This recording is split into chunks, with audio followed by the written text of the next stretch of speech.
Danze, everyone. I'm the captain, Ross Memphis Pambrin. With me on the squeaky wheel is my friend, the co-host, the president, Lawrence Gervais. We're broadcasting from Calgary, Region 3 of the Métis Nation of Alberta homeland. We'd like to acknowledge these lands are also the traditional territories of the Blackfoot Confederacy, the Siksika, the Kainai, Piikani, Treaty 7, Tsuut'ina, and Stoney Nakoda, with whom we share this land on the ongoing, continued friendship and relationship. We'd also like to say thank you to our First Nation friends, the Métis settlements, and to the Métis brothers and sisters, with whom we give our thanks to our elders for their guidance and to Mother Earth, with whom she shares her bounty. Thank you, folks. Let's get the wheel squeaking. Lawrence, here we are again. And as I said, and I know I said each and every time, finally, we've done our part. Double, triple vaxxed in some cases. We get a chance to be together. Now, we're still doing our part distancing. We're still doing our part with the crew in the back, with Jason, who's running the show behind us to ensure that we are still following responsibilities. But each time I look over there, that beard just gets a little grayer. I know you were waiting for a more positive comment than that, but yeah, Lawrence, it is still good to see you. Well, I mean, we are definitely sitting close, which is fine, because I know you got triple vaxxed, right? You got the AZ at the beginning because you're a responsible citizen. As soon as I could, as soon as they said anybody could step in, I was in there. There were some issues with AZ. Yeah. And then, so you got Moderna twice. So how does that feel? Have you noticed the difference in your body? Or? You know what's funny? There's a comfort, and I think that was the purpose originally for anybody, removing a little bit of the uncertainty. So when we got the Moderna and realized, okay, now I've got an actual reasonable bit of coverage, and the second one is essentially like a booster shot, or to meet the moral requirements that the Americans seem to have, and if you're going to travel, and in the case, our responsible case, but boy, they did beat me up. Each shot. Yeah. Oh, you get the shakes. And I know it wasn't the same for everybody, but I had a huge red mark on my shoulder for at least 3 days. Even my wife looked at it going, feeling all right. And though it wasn't perfect for a day, I did my part. Right. And then it spread to the rest of your body? You're looking pretty red. Exactly. No, just kidding. No, I mean, and I had the shakes too. Just didn't last. I woke up in the middle of the night and had it. And then that was it. Maybe that's because you were trying to get back to dancing again. You guys sort of tightening up the muscles and or such. No, that ain't going to happen any sooner. And you know why? Because I gained 40 pounds during COVID. So, I don't know if that's the reason. But yeah, and like anybody, it is such a challenge, right? For anybody to try and get back into normalcy. Everybody had a pattern before. Yeah. Now, then we thought, okay, let's just get through big hump and we will reestablish that pattern. And the big hump and the curves that we're being affected by. And I know we're going to talk about that a little bit today, Lawrence, the challenge that are being faced. We've had this conversation. How do you approach people when they are clearly anti-vax and they don't have any science to argue against why? They are simply denying the science that is out there and saying, well, you people haven't done enough to prove to me.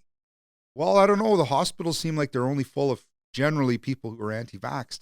So I find that argument a bit confusing. Yeah. I mean, and the thing is, I'm a human being and I respect that that's their attitude, and that's, you can't sometimes change that. The only thing is us as leaders can have to think of, well, how do we protect the unvaccinated? And is that us as a Métis Nation providing rapid tests for them to be at home, or those type of things? Some peace of mind if they do come across having COVID. At least they'll know right away, so it'll stop the spread. Mm-hmm. So whatever stops the spread is the most important thing. And but these anti-vaxxers and the protesting hospitals and all these different things, probably bad luck, to be quite honest. And I understand if you definitely have your issues with taking the medication. I get it. But don't go out there and start disrupting medical services or anything like that. If you really want to protest, go to the government, start doing it there. Yeah, actually, that's a really good point. Get your people elected who can prove better science. And, you know, there was an article out recently, and folks, we're going to get to a whole bunch of different things. We're going to talk a little bit about why Christmas is in front of Halloween stuff. I'd like to talk about one of the books that I'm reading. We're going to talk about Orange Shirt Day, some of the politics, some sports. But, you know, this is obviously a predominant issue in any conversation, at any moment, in anybody you talk to. This is, you know, this is what comes forward. And there was a publication, I think it was probably about 6 months ago, and the science seemed to have suggested, now the science had come out quite quickly, that there was a 1 in 1,000 chance of getting this myocarditis related to vaccinations. Well, actually, all of the scientists who were in that publication have recanted as a result of the fact that all of the other world of science looked at their math and said, there's something wrong here. There's inconclusive evidence. And actually the population that you are identifying how your math came about wrong. Well, in the end, it was more like 1 in 25 to 1 in 32,000 people. That's a very, very big difference. We were looking at a change of 10%. So they were clearly off on all of their math. And yet that was one of the arguments by the anti-vaxxers who were out there saying, well, look at science. Okay, but understand that's the reason we peer review our science articles. If the work that you have done is now being peer reviewed, not just being published, but it's being peer reviewed, and other scientists go, okay, the science you have is valid. In this case, it wasn't valid. Mm-hmm. Yeah, I mean, that's the common denominator since this whole thing had started, was even back to the research days, and Fauci was saying, we're not going to get a vaccine until it's peer reviewed, and anything else do us justice and won't get approval. Well, now we're in a vaccine stage, and it's looking like the vaccine is saving lives. Well, then we should continue on the campaign and getting more of our people getting vaccinated.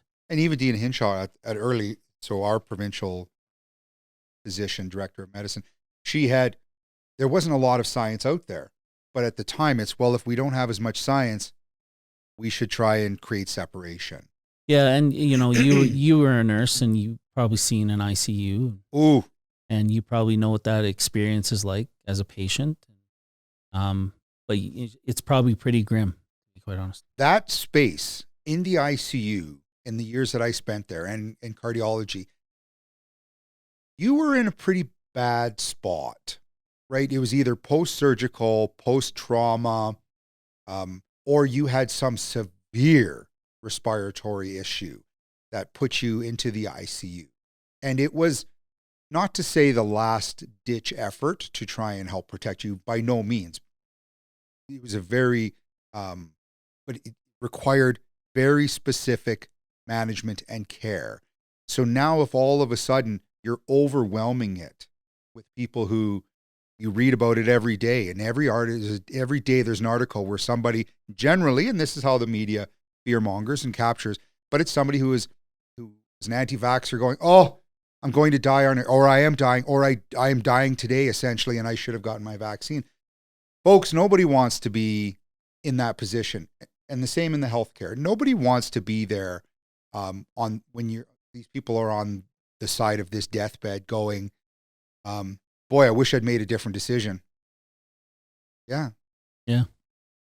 Well, I think we should probably finish there because yeah, it's very taxing. Well, and the part of how this was going to lead into, and folks, I own a company that does environmental satellite monitoring, and I'm not to suggest that as I look at things, and I'm going to have a little bit of humility here, and this is the side of science, and sometimes paying attention. Well, if you've seen any of my science videos and or my talk about satellites, or you've watched the podcast we used to do in my office, you'll see like there's a satellite behind me, or the posters and such like that. Well, I wanted to have a rocket behind me. And that rocket you cannot find models of these rockets. Well, I re-registered recently again as a member of the European Space Agency, and I wanted to have this Vega C rocket. And the Vega C is a rocket that is launched out of French Guiana, and it carries up the satellites that the European Space Agency constellations will use. So I was on their site recently, ordered a coffee mug and ordered a pen, but I saw that they had a model of the rocket. And I thought, I am going to order that. Well, when I got home from dinner the other day, there was a small box, and it was only about this big. I thought, well, that's odd. The rocket must be in pieces. So I'm still excited. So I opened the box up. Now, my wife would attest to the fact that, Ross, just like any science, you should have probably read all of the information. When I opened the box, this was the rocket. It's the same size as the pen. I was thinking it was going to be like 2 foot tall, nice big rocket with all of the writing on it. So hopefully Jason's able to make it look as though this rocket is much bigger than it is. So it's going to have to come into focus. But when I actually read afterwards what I ordered, yeah, it was about a total of 6 inches tall. Well, is it a pen? It looks like no, it's actually just a model. All right. And embarrassingly so. So folks, if you're going to make decisions, read all the information that's out there. That's the point that I wanted to make. And the people who make this should actually make a pen. Yeah. So I'm used to it. Maybe I should be. Maybe there is a way. No. No. So the lesson there for me was, and I'm okay with it. I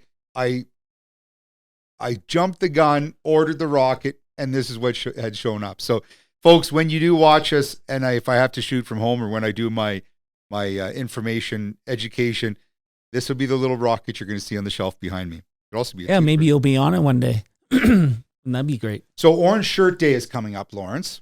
Yeah. Yeah, maybe I will be on that rocket someday. Again, we always talk about the many positive things. We also talk about some of the reflections on how some decisions were being made. And I do want to ask a question of you about, this is a watershed moment. The residential schools, our understanding of how the Indigenous population put into schools, colonialism aspect, the church aspect, and now we're trying to recognize and maybe be a part of the moving forward movement.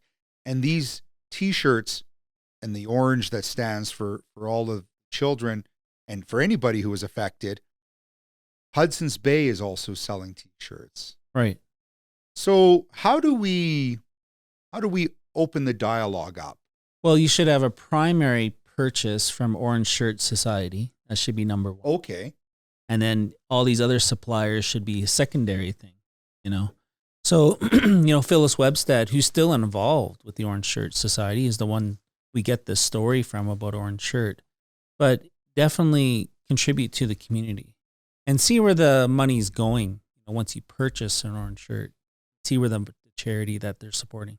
And if Hudson's Bay Company is certainly sharing the wealth, well, fantastic. Well, and they're a national sort of provider, right? You can shop nationally. So I fully respect that. And I haven't read anything about the conversation, and I'd like to look into that a little bit more. This just sort of fell onto my plate. But certainly the symbolism of HBC controlling the orange shirt is a little bit different too. Yeah, right? I mean, they were the ones who were controlling the blankets. It'd be like Ottawa, selling shirts. It would be like the churches selling shirts. Yeah, yeah. And but it's important that we have the conversation so that people ask. It's not that you're necessarily going to get the answer from the individual who may be working at a store. That's like, asking the girl right up front at the restaurant about every aspect of the restaurant. Well, everybody has a different role, but we should be, as Métis organization, as the First Nation group, should be saying, hey, listen, Hudson's Bay Company, thank you for the recognition. Thank you for acknowledging. Thank you for bringing this forward. Now explain to us how you are managing your program because it impacts us. Yeah, I mean, our ancestors fought against HBC. I mean, there's no secret about that. We were burning forts, but we're not doing that anymore. No, well, there's not that many forts around. But, I mean, HBC, Hudson's Bay Company, or the Bay, has changed. It's all retail. It's merchandise. Right. It hasn't become the colonial controller.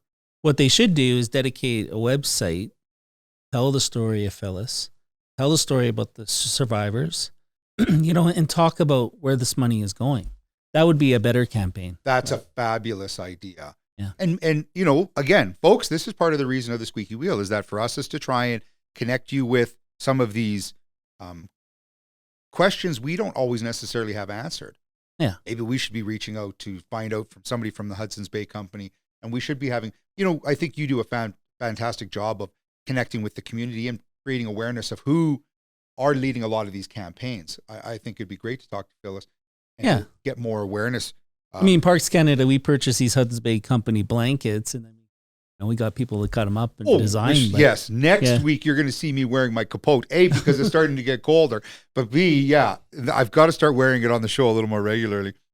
But and now we move out of the idea of the orange shirt, and we're going to need a lot of time and a lot of forward thinking to explore that residential schools and explore that history. But nowadays, you walk in any store, and I was perusing through a Costco.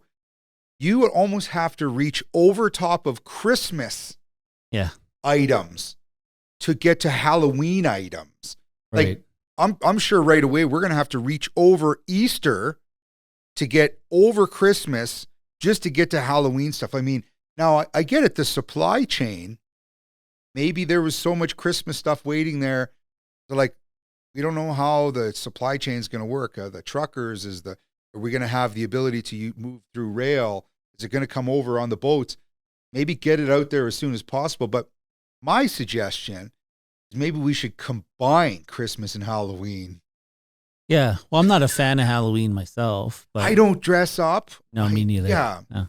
Well, I think it's because I dressed up every day for years, and with dance and everything. And now Halloween for me, I don't feel like getting dressed up. Oh, okay.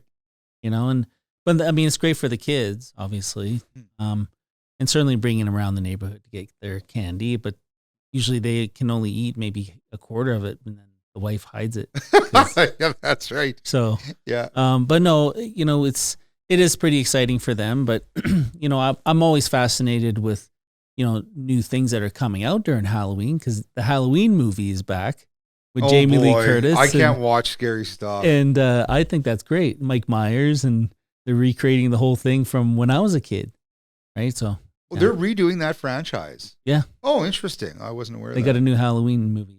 Though I don't tend to follow the very scary stuff as it is. But I mean, I think like anybody, I enjoy, when the new outfits for the little kids come out, and I don't know what Paw Patrol is. I mean, so all of a sudden it's like now you've got to identify, okay, there's obviously some new Disney, there's some new Netflix kids show that's come out. Right. What are the kids wearing nowadays? Yeah, I mean, and I got twins, so I mean, they tell me what they want, and I have no idea.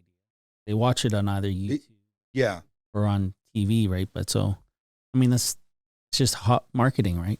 Okay, yeah, good point. It is. But boy, I hope we're not going to see again one more year. We're not going to see the same connection where there's going to be as much, I don't think, movement of the kids through the Halloween as it was, and the parents, being there to go door to door to support the kids as they're moving around. Sadly, I don't think we're going to see that.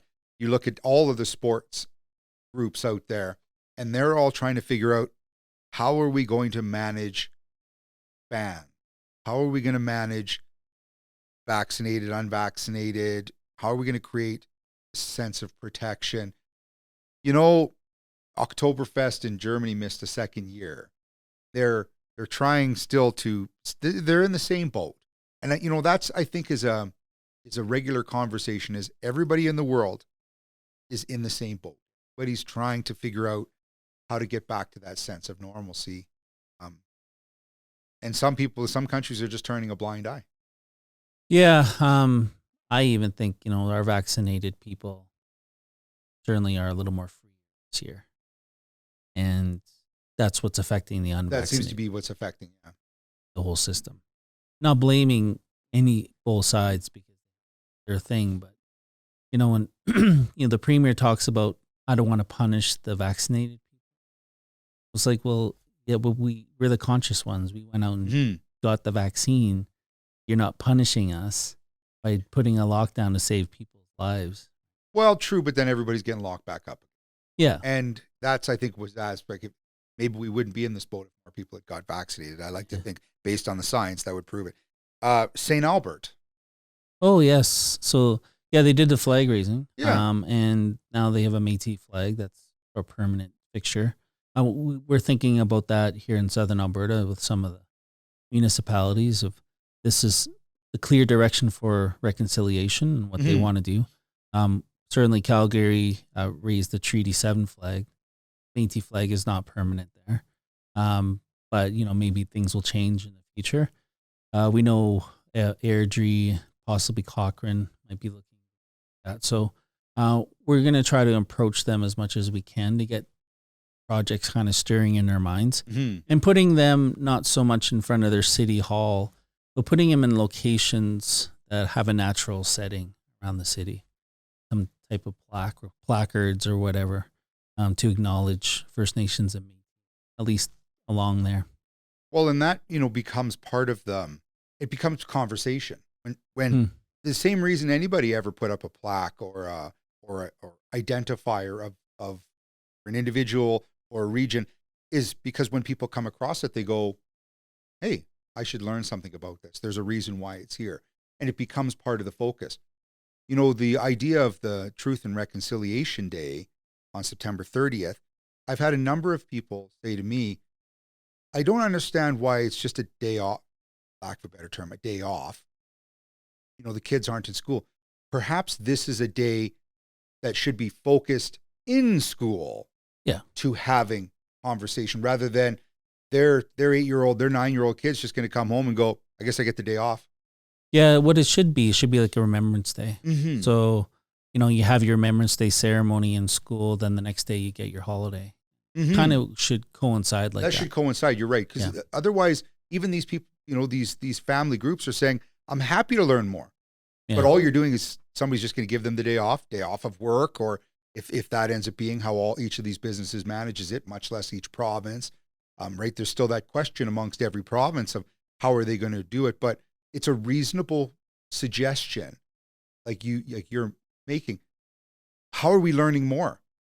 Yeah, exactly. And then if you think about the residential school graves or the sites the burial sites that they're coming across, well, there's only a dozen there.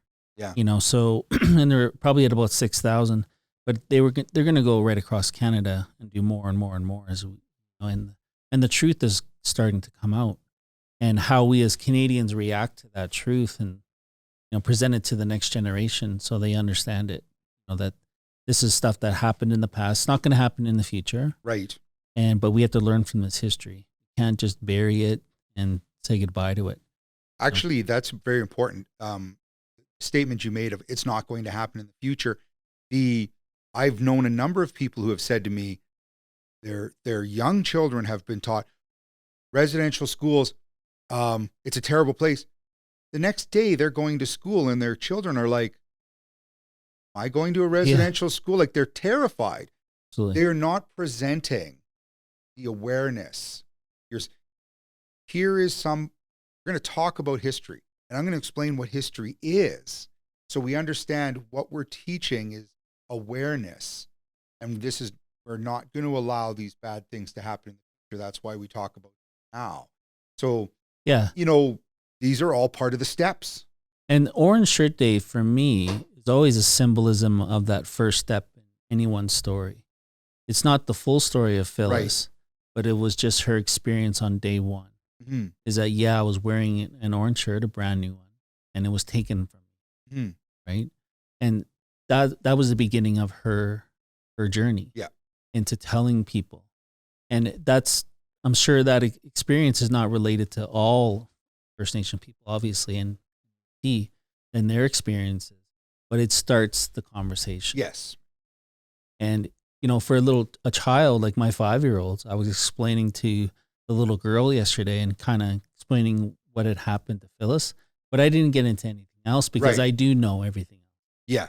But I try to explain to her that, it would be like if I showed up to school and that school told me I couldn't wear that and take it off my body. Mhm. And because of that was just their thing, and she kind of got it. She understood that was a bad thing. And that's just the first step. Again, That's right? right. There's so many more conversations. Yeah. As we continue to learn, as we continue to read, and take everything we can, people's opinions, listen to them. You don't have to agree, but you have to understand that they're on their own journey. That's Like, right. That's like, as you're pointing out. Now we have a new MP who's Métis. Yes, Blake Desjardins, Reebok, and he beat out a conservative member. Oh, so he ran Liberal? He ran NDP. Oh, he ran NDP. Sorry, I think you said that. Oh, wow. Yeah, so an NDP is flipping a conservative.